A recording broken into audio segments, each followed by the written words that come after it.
Greetings, hi, I'm Dr. Walter Jacobson, a board-certified psychiatrist. You know, I use a lot of cognitive behavior therapy in my work, and the whole concept of cognitive therapy is the premise is thoughts precede emotions, which precede behaviors, okay, and which leads to outcomes, right? So, if you have negative thoughts, uh, then more likely you're going to have negative emotions of depression, anxiety, or anger.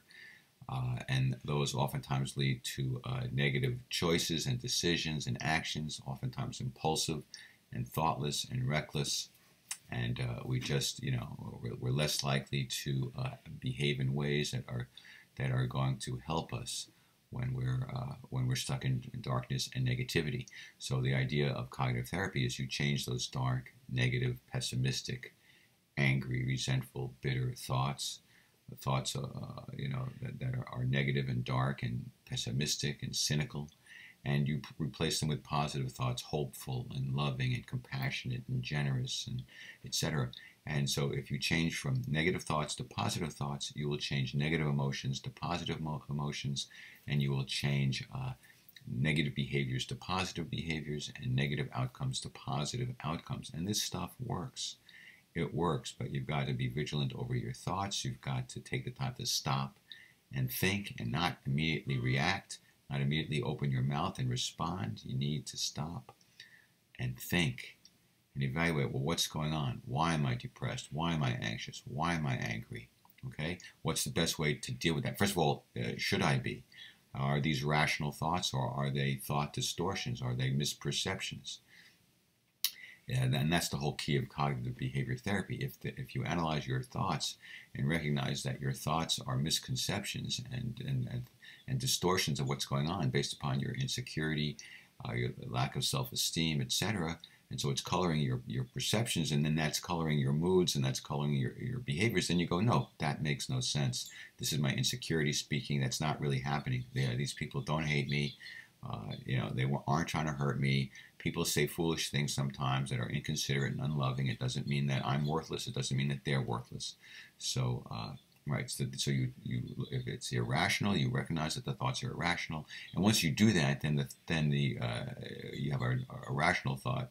Yeah, I know this person cares about me. They just said something stupid and inconsiderate. I don't have to take it personal. I can let it go. Right. That's common sense. And then your mood changes. You're no longer dark and depressed and angry, and then your behaviors change as well.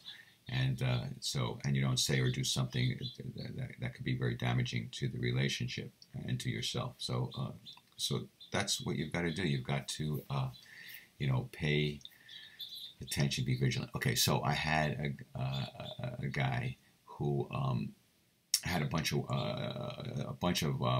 work was piled on him at the more towards the end of the day, right? And so he's got all these emails he's got to address and get them out of the way. So he started to develop anxiety and panic. So I told him the technique is, okay, if you're getting anxious and panicky, look at the data, evaluate, is this a realistic fear or not? And if it's not realistic, just let it go. So, for example, in this case, is it realistic that, do you really have to get all these emails done today? No, not really. I could do some tomorrow, and the next day it's not. These are not all time sensitive. Okay, then your anxiety is misplaced. You've corrected the misperception, and the anxiety goes away because you realize you're not under this incredible time pressure.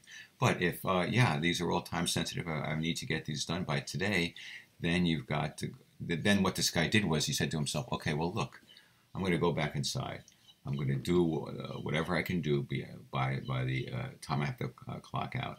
And whatever I haven't gotten done, I will take home. It won't be fun, but I'll take home and I'll spend an extra hour or so at home tonight and make sure they all get out by this evening. So you would think then that he would be calm and he wouldn't be anxious anymore because he had reasoned out that, yeah, he's not going to finish it all by the end of the workday, but he'll get it all finished by the end of the day, and they all will be addressed. So you would think his anxiety would go away, but it didn't.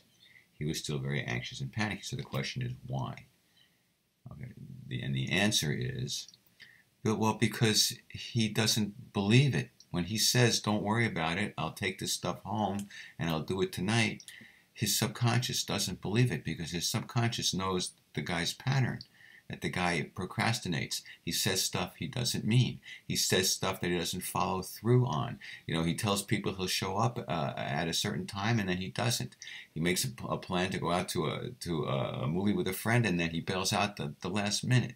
So he has a consistent behavior of not being reliable, not being a person of his word, not doing what he says he's going to do. So his subconscious mind hears him saying, don't worry about it. If whatever I don't get done, I'll take home and do tonight. And the subconscious mind goes, yeah, the hell you will.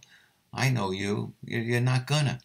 So therefore, the anxiety doesn't go away. It doesn't go away because he really hasn't soothed himself, because he doesn't trust himself. So that there it lies the work that really needs to be done. So now it's not simply, oh, I've got to do this cognitive therapy model in order to get rid of anxiety. Now it's got to be, I've got to change my mind about myself. I've got to change my view of myself. I've got to be somebody who is reliable, who is consistent, who is a person of my word. If I say I'm going to do something, I do it. If I say I'm going to complete a project by a certain time, I do it. And so that's the key for him. The more he practices, right action, the more he practices right-mindedness, the more he practices getting things done, following through, being a person of his word, his subconscious mind's going to get the message that, oh yeah, when he says he's going to do something, you can count on it getting done. And then the next time he tells himself, don't worry about it, you'll take some work home, you'll get it done this evening, his subconscious mind will go, I believe it, I'll buy that, and the anxiety will go away. So this was an example, an interesting example in my mind of a situation where the reason why the cognitive therapy didn't work was because he didn't trust himself. And the way to resolve that is to become somebody that he could trust and count on. And so that meant he had to mold and model his behavior towards more right action, more follow-through, more attention to detail, more getting things done, not procrastinating, not telling people one thing and then doing another. Anyway, hope that helps. Take care. Peace be with you. See you next time.